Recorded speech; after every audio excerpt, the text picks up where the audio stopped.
Day of contrast today.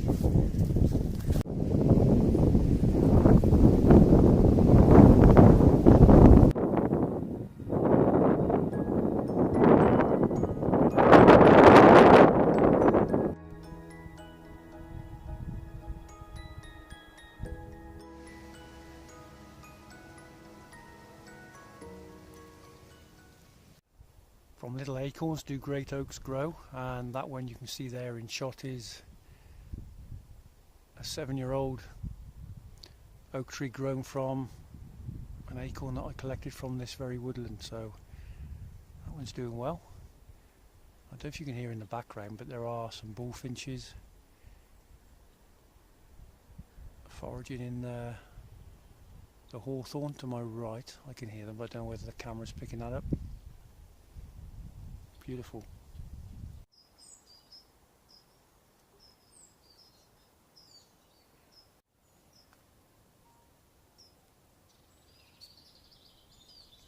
And here we have a beautiful ivy that is scrambling up this young oak tree.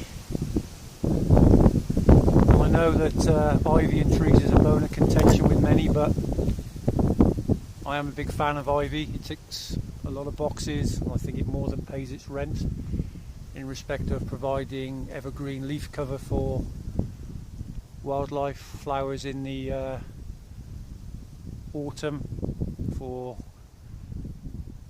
bees and much needed sustenance, and those flowers in turn then turn into nutritious berries for a myriad of different wildlife. So yeah, big tick from me. And of course another plant which gets a mixed press is the humble bramble, which is sort of prevalent on woodland edges, in clearings where light has got through, and this sort of does sort of smother the woodland floor and ground in general, but it is absolutely phenomenal again for its wildlife value, for shelter, and obviously flowers in the spring for bees and other insects, and its fruits in the late summer and autumn.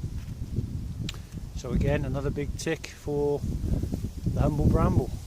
I'm sort of battling my way through the bramble and the holly now to get down to the bottom of the quarry, which you can see, and that is impenetrable when all the vegetation comes back during the spring and summer. So I'm just going to fight my way down to the right of that Scots pine there, and have a look around and get the hot water on the bubble.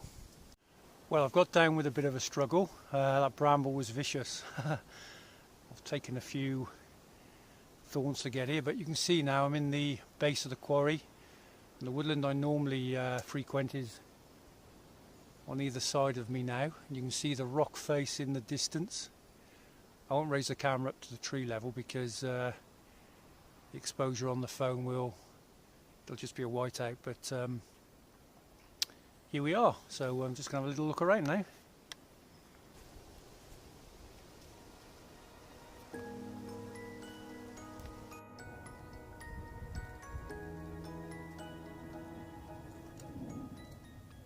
There's a lot of fallen elder in the base of this quarry, possibly due to the recent snow and the weight of the snow on the branches. But everything rises and everything falls.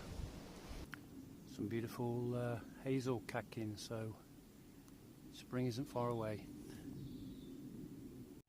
You can see all of the stems from this hazel coming out of the ground there, various sizes, hasn't been coppiced fully for many years. Those main stems are probably about 5 inches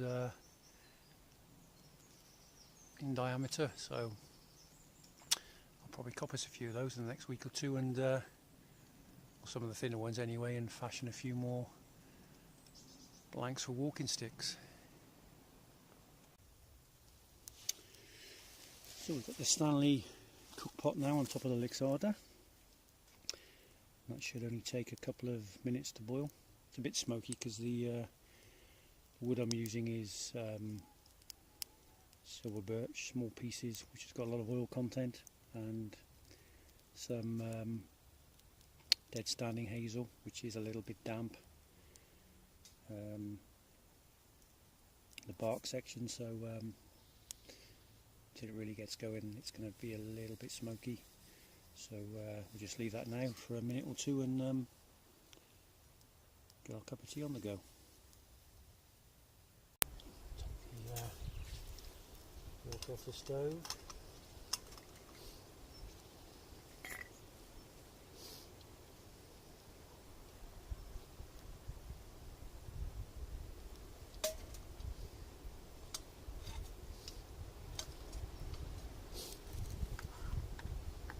Hello fella, there's a little robin by the side of me here. Hello.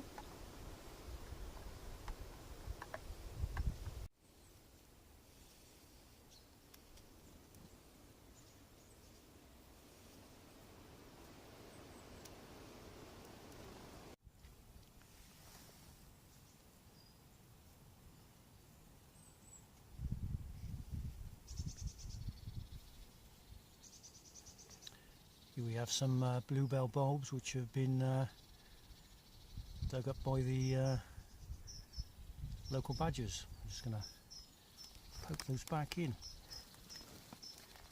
give them a chance to grow.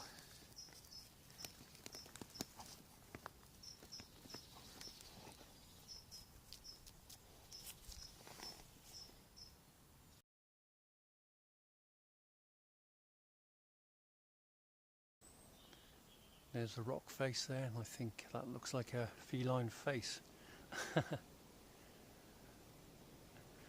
Well, it does to me anyway.